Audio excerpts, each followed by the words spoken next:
Welcome to Privacy Abbreviated, brought to you by BBB National Programs. As our regular listeners know, our goal here is to help business leaders prepare and operationalize for what's next in the privacy space. I am your host, Dona Fraser, Senior Vice President of Privacy Initiatives at BBB National Programs. Today's discussion will essentially be a year in review, covering major developments and regulatory and enforcement actions, including, of course, everyone's favorite topic, AI. I'm always excited to welcome my guests and appreciate everyone's insights that we've had this year and in past years. But rarely do I get the opportunity to connect with an old friend via this podcast. So joining me today for this very timely discussion is the incomparable and well-informed Morgan Reed, president of ACT, the App Association. And for those who are unfamiliar with the App Association, if you don't know them, you need to, especially if you're in this space. It's a global trade association for small and medium-sized tech companies. Their members are entrepreneurs, innovators, and independent developers within the global app ecosystem that engage with verticals across every industry. Morgan and his team work very closely, I know this firsthand, work very closely with and for their members to promote a policy environment while providing resources that help them really raise capital, create jobs, and really continue to build this incredible technology in this space. And I cannot think of anyone better to have this conversation with. My year in review, our wrap up. So Morgan, welcome to the Priv podcast. I am so glad to be here. As your listeners know, Donna is an absolute past master of questions around privacy writ large for businesses of all size. And Donna and I have spent so much time in the trenches on the really nitty gritty issues of how do you take privacy into account for your customers. So I'm so glad to be here, and I'm so glad to talk about these topics as you all try to navigate how do you do right by your customers, how do you build a business, and how do you meet the regulatory requirements that change depending on where you live and per year anymore on the privacy front. Exactly. I mean, just before we started recording, we were talking about how long we've been doing this for. But what I appreciate about you and what we do at BBB National Programs as well is the big companies have all the resources, right? It's the small to medium size that we're really trying to help, because they're not going to be small forever. They don't want to be small forever. They want to grow. And we want them to grow. We want them to be successful, but they certainly don't have the bandwidth, the resources, the money to do it all. And this is so challenging. They don't have in-house counsel. You know, you and I have talked about this ad nauseum. And when laws are developed, when best practices are created, the challenges that these entrepreneurs have seem insurmountable, I think, at times to them, right? Yeah, and I think you have an inherent problem that you touched on, which is everybody wants to talk about small business, but nobody wants to talk to small business. So what happens is, and this is always the problem when we discuss privacy in this context, is there are two myths that happen, and I think it's really timely given the year-end review. One is that small businesses don't care about privacy. No one cares more about their perception with their customers than a small or medium-sized business. If a large multinational company has a disgruntled customer, get in line, right? I mean, you're going to be on a phone tree for 4 hours. If you're a small business, a disgruntled customer and a bad review can be the difference between staying in business and being out of business. So we absolutely care how we're perceived by our customers. The second part is that means we care about privacy. It is that we are not trying to do the right thing. And so as we look at this, and as we say utter those words that everybody's bingo card will have, comprehensive privacy reform, one of the biggest problems that businesses have is which law to follow when the United States is one of the few countries in the world that doesn't offer one clear-cut set of instructions about how businesses can do the right thing by customers and do the right thing by regulators when it comes to privacy. And the global landscape, we're having enough challenges in the US, right? Then you tack on the rest of the world. And it really is daunting. GDPR in Europe is something that has become kind of the de facto global standard. But if I'm candid, it often acts more as It acts often more as something that is aspirational rather than functional. And so, as we watch now, Europe has passed the DSA and the DMA. um, Europe is trying to reconcile these two new laws with what they've asked of their businesses through GDPR. And I don't think there's a single listener here that enjoys the endless cookie notices that you get when you happen to visit a website that has European constituencies. So, what we know is that we all have to do better. But for businesses, I'd say the simple rule that I would meet, and this will drive us to the next topic, is um, make sure you're meeting your customers' expectations, right? Are you doing something with their data that they don't expect?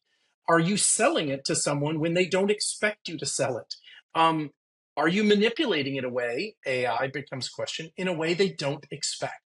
And so, as a business, I would say your first rule is: are you meeting your customers' expectations?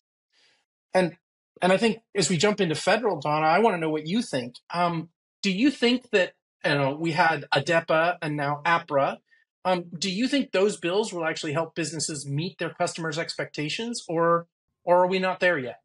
I don't think we're there yet because I think that the ask the ask in these federal laws, on the face of it, it seems logical, it seems legitimate, and you and I always talk about, but how do you implement?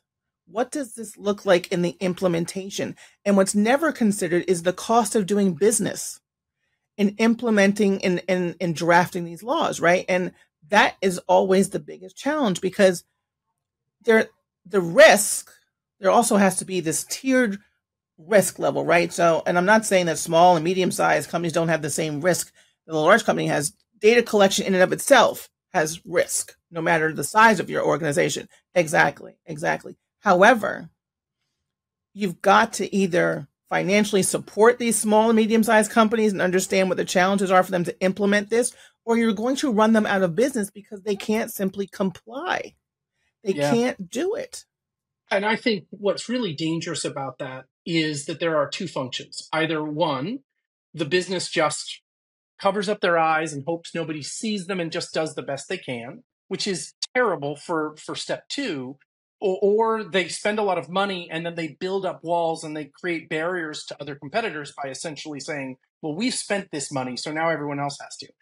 You need to think very seriously about how you're structuring your business so that if somebody says, I'll buy you, you don't have to delete all of your customer records because guess what?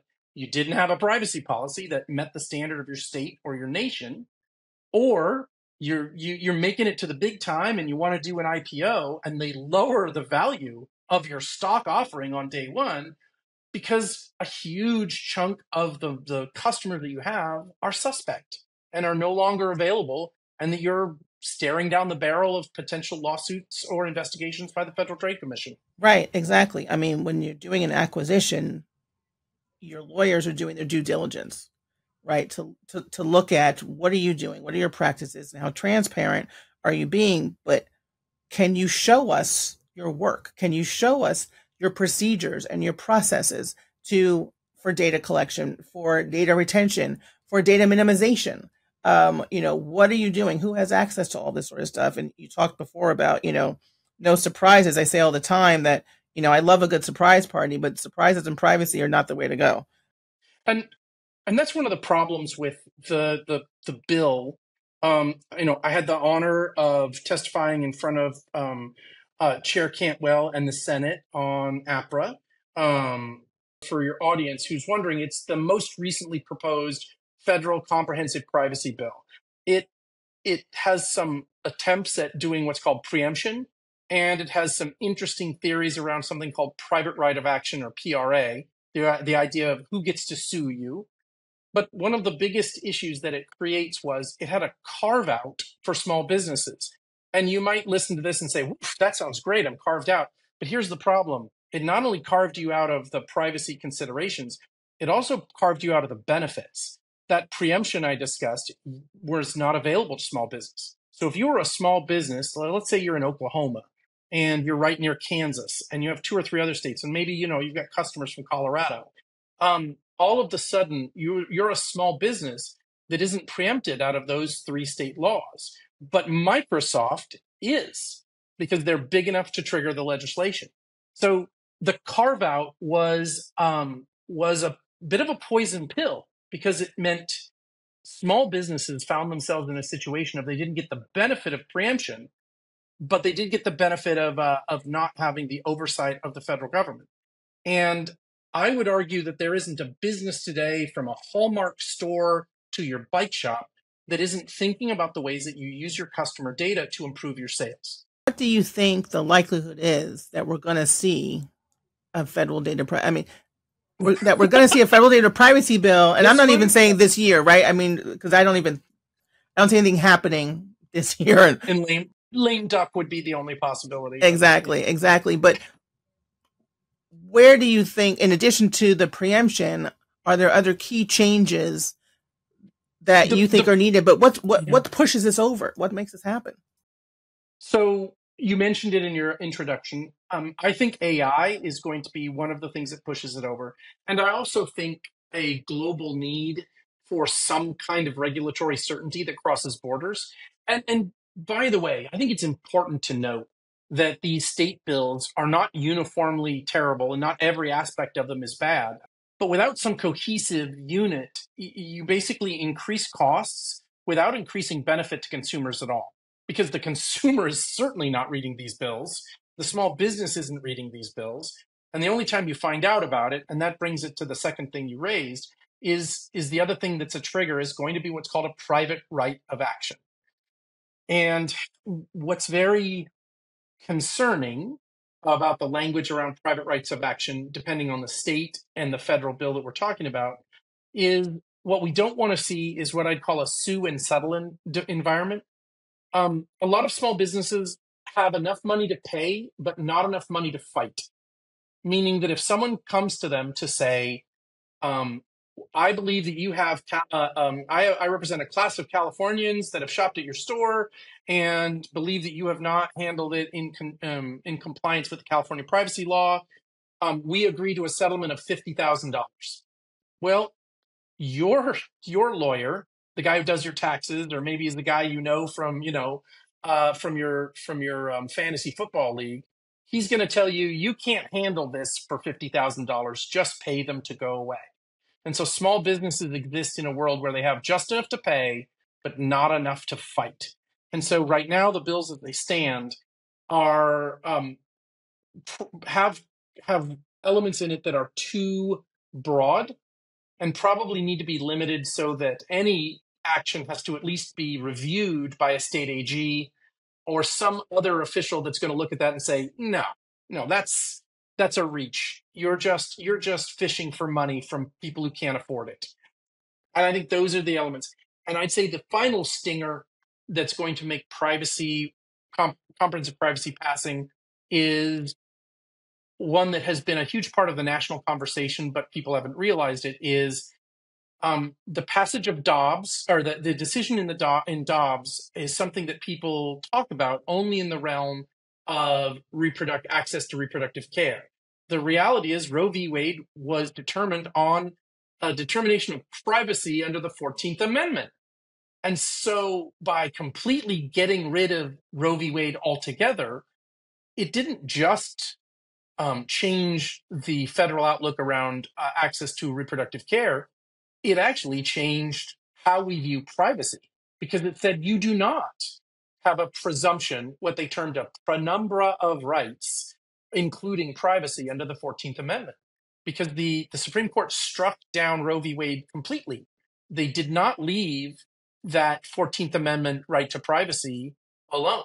And so the next Congress, as it starts to tackle what that really means, this is going to peek its head into the privacy discussion as you consider what's in your electronic health record, what's data that might be collected that's not covered under HIPAA privacy rule. And now, is that sleep watch that you're wearing something that has data that can be accessible for something that a state considers a crime? How do I, as somebody who owns a business, deal with some of these questions? I think you have also masterfully transitioned us to talking about the state laws. But before we get to that really quickly, I would love to just hear your opinion very quickly about, does the United States having a federal comprehensive data privacy bill matter on the global scale? And let me give a little bit more context, right? So when we were negotiating between Privacy Shield and the Schrems decision, and we were in limbo without Privacy Shield, would it have made a difference if we had a federal data privacy bill, right? Are we looked upon differently by world leaders outside the US because we have what is now turning into this unbelievable patchwork? But because we seemingly can't get our act together with regards to creating a comprehensive privacy bill where, and let's be clear, I mean, GDPR and other countries have laws, and some of their laws include, they may be so comprehensive that they have a carve out for privacy along with other things, right? But the reality of it is that we don't have that. I don't know if your audience really wants to have a discussion about a determination of adequacy, right? Or the Article 29 Working Party, Right. all of those kinds of things. But look, from a business perspective, it absolutely makes a difference. I am here to tell you, I don't care how small your company is, you're actually a global business, right? If at the end of the year you're looking at stock on your shelves and thinking, you know what, I want to flip that to eBay because I've held on to it too long and it's the wrong season, I need to move it, or maybe I have an Amazon store, you're in a world where your customers might be from overseas. And and what you'd really probably want to do is move them from a customer who buys one thing from you off of eBay to somebody who buys more than one thing in the future. And so having a clarity around cross-border data flow is important for businesses of all size, not just tech businesses. It's something that you're going to need as you grow your customer database. So let's go back to state privacy, because you did touch on it with regards to HIPAA and health data. Washington State, My Health, My Data, hugely impactful. And I think, and we didn't really touch on this earlier, but when you look at what all the states are doing, and I think, what you had mentioned earlier about companies saying, look, I can fly under the radar a little bit, right? They're not looking at me. And part of the reason is because I think a lot of people do know that both the Federal Trade Commission, the FTC, and states and regulators don't have the bandwidth to go after everybody, right? But they should not sleep on, because they're small and medium sized, they should not think for 1 second that they can't get swept up, right? We've seen the FTC send out letters to hundreds of small and medium sized companies to give them a warning, to put them on notice. And I know that, right? And I know that the state regulators are looking at everybody. Now, of course, they're going to want to go after the big fish because they want to establish. They want to run for governor. Exactly.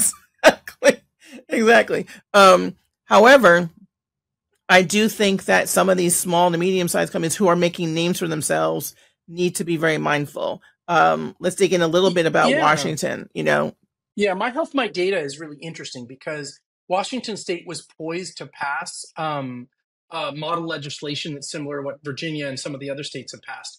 But in the Dobbs decision really pivoted that entire state into rethinking it. And so they basically did the state comprehensive privacy bill through the lens of a post-Dobbs world. So in the case of My Health, My Data, one of the things that's really interesting is the way that it could impact tools. And some of this is on hold. But for example, because of reproductive access, provisions in the law were written to deal with geolocation, right? So you couldn't have geolocation information within a certain distance of a facility that provided reproductive care. And it was broad. It wasn't just, it was abortion, but it's reproductive care services. I'd need to look at the exact language again. But here's the problem.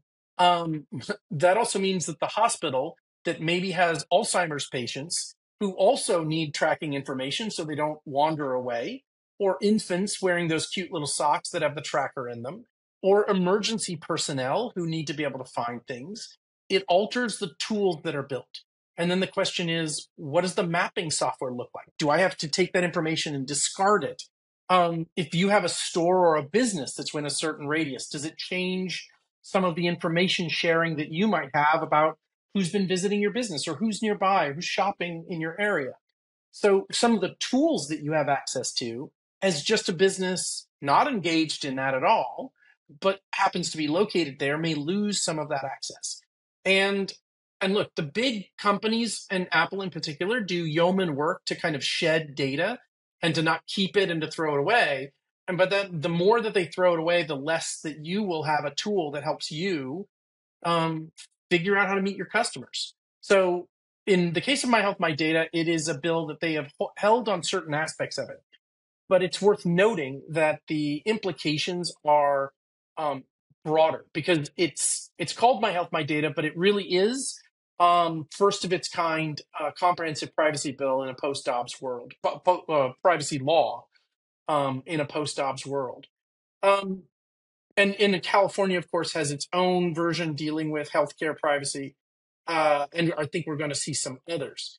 I think that the patchwork, so there are 19 states, 20 if you include Florida, that have some version of comprehensive privacy. But in some cases, these laws differ in small amounts of definition. So if you're a small and medium-sized business and one state says data minimization looks like this, and then you go to another state and says, no, it looks like this. Or when it gets intermingled with breach notification, right? One state says you must hold this data until law enforcement tells you to get rid of it. Another state says you must do this with it in a certain amount of time. And then, for example, California has a situation where if you have a customer who's from California, you have to abide by California's privacy law, even though they shopped at your bricks and mortar store in Kansas. And so now, when you're dealing with breach notification, and we all pray that your customers, you'll never have to breach, but statistically speaking, yes, you are it's likely not to face if, a breach. right? It's when. That's right. So in that context, you really have to look at the fact that we have 19 states with some version, but they're not the same flavor. It is a bit of it's a bit Baskin Robbins. It's 31 flavors or 19 slightly different flavors of privacy. So, well, and then you look at Vermont, right? You look at Vermont, right? So I think everyone thought that was happening. I mean, we had even had someone from the Vermont AG's office on a webinar the day before and extremely confident this was happening. And then the next day, boom, doesn't happen. So as you're looking at it, I would say that if you're a listener of this podcast and you're wondering to yourself, do I need to care? Do I need to be involved? Well, there's two things. Take a look, and I'm sure you can find it on the BBB National Programs website somewhere, a list of the states and the laws that they've passed, or you can come to our website at actonline.org to take a look at it. And we have descriptions of all the states and their laws that have passed. And you can see if you're even in the mix. But I would caveat yourself, don't sit down on your couch and open a cold one, because if you have people who visit your state from other states, like California and others, you may, in fact, depending on the size of your company, be on it and need to care. And this brings up possibly the other thing that's going to drive privacy, and that's AI. Because that idea of delete the data is a much more interesting question in the world of AI. I don't know what you think, Donna, but to me, that's gonna raise some questions. I agree. I think we're all still trying to figure it out. I mean, I have a couple of feelings about AI. One is that with the release of ChatGPT, share your feelings. with the release of ChatGPT, it seems as though people were just like, "Oh my God, AI! What is this new thing?" Well, we've been living with this for so many years. I mean, Siri, Alexa are all AI, but we've been living with it much longer than that, and people just don't realize. Exactly. Blue lines under your Word doc for grammar. Welcome to large language models and probabilistic determination. Right. Right. Oh so my goodness. This panic. Yeah. Around AI, and I think it's because Yes, okay, technology has advanced and there's so many possibilities. And they're not all bad, and people shouldn't be scared of AI. What they should be scared of is the fear mongering that has ensued around it and the uses of it, and the notion that possibly we need a new law that's dedicated to just AI, right? When we have so many laws in the books, whether it's copyright or whatever it is, that can address, that are nimble enough to grow with technology. Yeah. Um, and Well, at least we can at least allow them to function so that we can see where the holes are. holes are Right right, now, we're trying to patch something and we don't know if it's a boat or we don't even know right, which ends is the hull and which ends is the right, top. So yeah, right. it's Exactly. crazy to be It doing is. a national AI Right, agency right. when it's look, folks, we all know this is true, and I'm a big cheerleader for our industry, but the reality is the term AI is essentially a marketing term, right? You have to talk about it in terms of large language models, um, AGI, neural networks. I mean, and none of this stuff is that new. Um, what has happened is computers have gotten faster. Um, and the ability to create algorithms. And by the way, algorithm is just a set of pattern matching that you're looking at to say, look at this, then this, and combine that data in a way. They have gotten more powerful and more successful. You know, all the large language models are basically probabilistic, right? They're kind of a glorified rules engine. They're a little more than a rules engine, but they're models that basically say usually the next word that follows my is friend, right? In a sentence that you're writing. And 98% of the time, the next word in a sentence like this is going to be friend, right? It's probabilistic. The part that gets very interesting and why privacy becomes such a huge issue is what is the data that's being used to train that determination that the word after my is usually friend in this context? And if it is private information, if it is information that you don't expect to be part of that training model, then that's where I think, and this gets to Donna's great point about existing laws, you have to look at the FTC under UDAP on unfair and deceptive trade practices. And you have to look at whether or not these people, the companies are accurately describing what they're doing with the data. And you have to offer some recourse to people who want to be, um, who don't want to be part of it. Um, so as somebody who's a business who's using these AI tools, for example, one of our businesses has built a tool for AI for general contractors, and it's an amazingly simple tool but super powerful. If you're a general contractor, you know you work a lot of days, you hang a lot of sheetrock, but there's always opportunities for, say, your local high school wants to repave its parking lot for the student parking lot. Your high school, your school board will let what's something called an RFP, a request for proposal. Um, Most of your state, localities, they'll do it. A lot of businesses use RFPs. But if you're a general contractor, you know, you're getting home at 10 o'clock at night, and the idea of sitting down and answering 50 questions from some bureaucratic RFP that was let to pave that parking lot is hard to do. So one of our members has built a tool that allows general contractors to upload the last 10 RFPs that they've done themselves, look at those, and probabilistically answer the questions from the questions that come in. So you hand off the questions and it matches it up and it gets you 85% of the way, right? You have to adjust your numbers. You may have to adjust how many workers you probably need on it, but it gets you 85% of the way. And that allows you to bid on more deals and more contracts. But here's the question. I'm sharing 10 RFPs. I might be sharing other business sensitive information. And so now I have to ask the question, who am I sharing that data with? And so, on the one hand, what a great tool.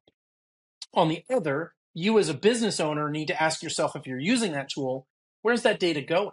Is it powering my competitor to do the same thing? Am I cool with that? Is there sensitive data about my former or existing customers that I need to understand where it's going? So when your data is being used to train a large language model, you as the business owner better know what's being done with it. And now we're back to why you need comprehensive privacy and you need clear guidelines, because you can imagine, like, that tool is incredibly useful. But if you don't know where the data is going, it can create incredible risks, and it can savage your business reputation. Absolutely. And you touched on something that I talk about a lot, which is you have the first party, right? And I think we've been talking primarily about the first party company, but they're third party vendors. Everyone who's touching the data on that line, if you're whoever you're engaging with, are they aware of the rules? Are they aware of the laws? Are their practices aligned with yours? Or are they going to do something that's going to get you first party in trouble? And most small to medium sized companies don't even know what questions to ask their That's right. vendors, right? And this gets back to rules of the road. Yep. Exactly, exactly. And I think what we're lacking, and I think what we hear a lot from companies, is the lack of guidance coming out of the states, right? We need guidance on these rules and laws. Communicate to your customers clearly, communicate to your customers honestly, meet their expectations, and as Donna put so importantly, know what's going on with the data, including with the third party sharing. That includes your bookkeeping data. Right, right. If you're sending it all Everything. to QuickBooks, you better know. If it includes customer information, you need to know. Right. If you're storing it in the cloud, you need to know. Exactly. And Exactly. hopefully you'll grow yourself into a global business and you'll hire a bunch of really good people to think about this so you don't have to. That's right. That's right. You and I have been, in the kid space for way too long. Yep. And in some ways I feel like we're standing still. In other ways, I feel like we're running in place. And other times I feel like, okay, we're moving. COSA, we're moving, right? COPPA 2.0, we're moving. 5 steps forward, 2 steps back. Where do you, Yeah. where do you think we're going to land on this? I mean, It's a great question, Donna. I think, and you may disagree with me on this, but I think you and I worked a long time on trying to, work within the confines of COPPA. But I think that inherently COPPA has one significant problem, and that is it is built around two different purposes, right? The author of the bill, Senator Ed Markey, now Senator Ed Markey, has said to me, to my face, when I have been in front of him, in front of the Senate, that he believes that advertising is brainwashing. And therefore, what he wants from COPPA is language that makes it really, really hard for a parent to consent and engage and allow there to be advertising to a child. On the flip side, good, honest businesses start from the perspective of, I want the parent to be engaged, or I want to make sure that I'm not reaching children if it's not appropriate for children. But Marky's perspective is, and this is a problem inherent in COPPA, because if you think of COPPA as a doorway that you walk through, once you have verifiable parental consent, you can do a lot with that information on that child, right? And so from a Senator Markey perspective, he never wants you to reach that land of being able to advertise to children. So he wants COPPA to be hard. On the other side, businesses are like, I want to do the right thing by parents. I don't want to pollute their streams with advertising, but getting verifiable parental consent, or now verifiable parental acknowledgement under COSA, it creates a burden that is 25 cents per parent, sometimes $1.50 per parent. It's incredibly expensive, incredibly time consuming to do the right thing. And so the problem that I face with COPPA is, good COPPA would be a COPPA that helps parents be better informed and in control. But Markey's version of COPPA is, he does not want advertising to children. And so I don't know how you square that circle, because I think the platforms should have the ability to engage on some of these topics in ways that don't create a liability burden that makes it untenable, right? Yes, can they set up safe harbors internally? Sure, but they don't want to go through. I mean, you know all about safe harbors, and for these big businesses to open their doors when children are just not a significant portion of their user base, to all of a sudden now corporately being a safe harbor is a liability risk that every lawyer is going to run screaming away from. So, I think an effective FTC would be more creative about ways to build tools for parents. And I would end on this, and you and I have experienced this. The reality of, the harder you make COPPA, the more likely it is that the parent just says, use the general audience app, right? Go to regular YouTube, just meh. And to come full circle, if we had comprehensive privacy reform, then we'd have a better understanding of what's happening with your data. But right now, parents, the more friction you add in front of a parent, the less likely they are to do the thing that would give them more control over the data about their child. And there's a conundrum, because if I get consent from the parent, then I can do a lot to advertise to children. Mm-hmm. Well, and you need so we need the advertising, especially in the kid space, because for so many apps. of these, right, exactly, they're free, and you take a lot of these educational apps. You want kids to have access to this, but they need to be ad supported, right? And we under KRU have advertising guidelines with regards to advertising children. So there's rules of the road there, but to eliminate all advertising, slippery slope, because do you want a free internet or don't you? And I think and maybe, I just feel like, having worked on COPPA for so long, I feel like every time I meet with the Federal Trade Commission, they are honest, hardworking, smart lawyers. But I run into a situation when I say, we'd like to reduce the friction. And I realize that their perspective is, we're not supposed to reduce the friction. We're not supposed to make it easier for the parent to engage. We need the parent to really understand what they're doing. We want you to face some significance. I think the biggest problem that we've had is that businesses are just pretending they don't have actual knowledge. Right. Right. That's right. That's right. And now there is no one under 13 here. And now that you are essentially being forced by many of these laws to know who your audience is. Right. And I mean, I'm a proponent of actual knowledge. Show me that you actually knew. And then if you act egregiously in knowing that you have children and you didn't do the right thing and put the right guardrails in place, then okay, now you're on the hook for you. Exactly. But to your point earlier, I think a lot of small, medium-sized companies, to your earlier point about Cure, they don't know what they don't know. Right. And they would love to get in front of it and say, right. Oh no, what did I do? Right.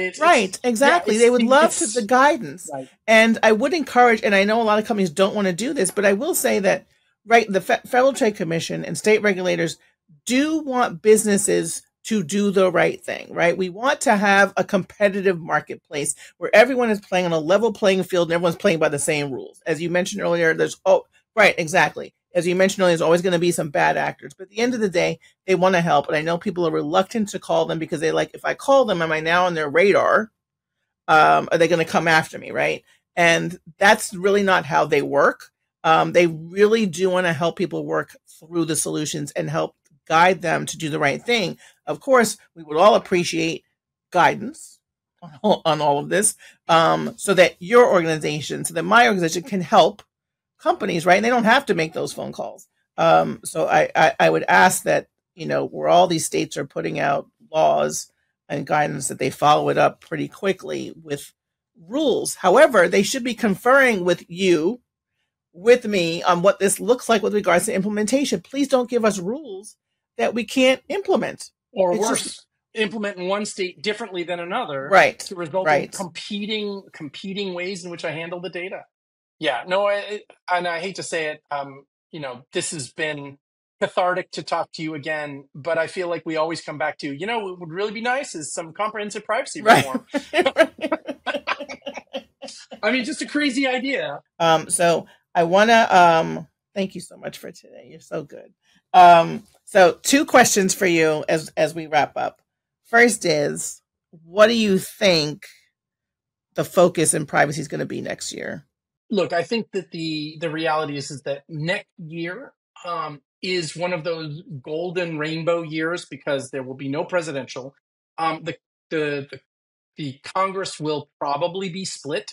It will be unlikely that either party has a majority in either side. And so there is the possibility of a bipartisan comprehensive privacy bill. And we have about 18 months to get it done. Because after 18 months, you start the next congressional cycle, and whoever is out of power in the House or the Senate is going to want to get into it. So you've got about an 18-month window after lame duck. I think the other problem is every state that passes its own privacy bill becomes a state that has its ego in it, and so they're going to say no preemption.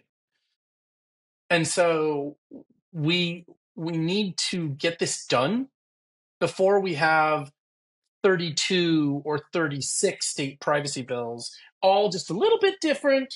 And so it's I think emphatically important to get that done. Um, I I think that Congress tends to do work. I don't know if I'd say it's best work, but at least work when it has no choice. And I would argue that given AI, given the state of the state bills, it is entirely possible that Congress will see this as a no choice. And I'd say there's a little bit of good signs. The fact that Roger Wicker, when he was chair of the Senate, on the Senate side, under ADEPA, the previous bill, he actually agreed to a private right of action. And you had Maria Cantwell for the Democratic side, the current chair, limiting certain aspects of preemption.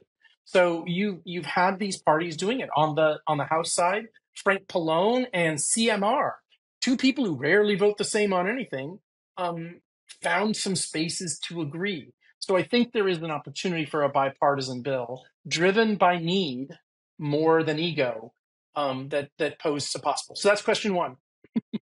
Question two, final question of the day.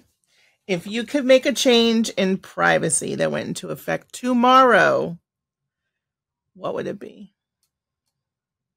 I would take too many words, but I would actually say I would reform COPPA to make it easier for parents to engage, because I think that the travesty of the fact that 90% of adults do not participate in verifiable parental consent for their children, and yet 94% of them say that privacy is an important issue about their children. And back to AI, that data that's being collected on them as a general audience, even though they're under 13, is data that's going to be used to train models that will affect the rest of their lives. So I'd rather see a better, more workable, more parent-friendly version of it, so that data that's going to be used to train models and follow those children for the rest of their lives is done in a way that meets what the parents expect to happen. Exactly. Yeah. If you're going to start creating that footprint earlier and earlier, then it needs to be accurate. And it needs to have rules of the road. Right. Exactly. Morgan, thank you so much for sharing your insights and thoughts today. So good to talk with you. I always learn from you, and I hope I'm sure our audience did as well. So I want to thank everyone for listening to us today. As always, if you missed any of our previous episodes, please check them out at accountabilitystudios.org, Apple Podcasts, Spotify, wherever you find your podcasts. We will put a link into our resources for the App Association, for the resources that Morgan talked about. And please be sure to leave us a review and let us know what you'd like to hear next on Privacy Abbreviated. So again, Morgan, thank you so much. And thanks everyone for listening. Thank you so much. And I'm glad to be here. Have a good day. Thanks for listening to us today. As always, if you missed any of our previous episodes, you can check them out at accountabilitystudios.org, Apple Podcasts, Spotify, or wherever else you find your podcasts. Please be sure to leave us a review. Let us know what you'd like to hear on our next Privacy Abbreviated podcast. And please check out our resources related to today's episode. And thanks again for listening.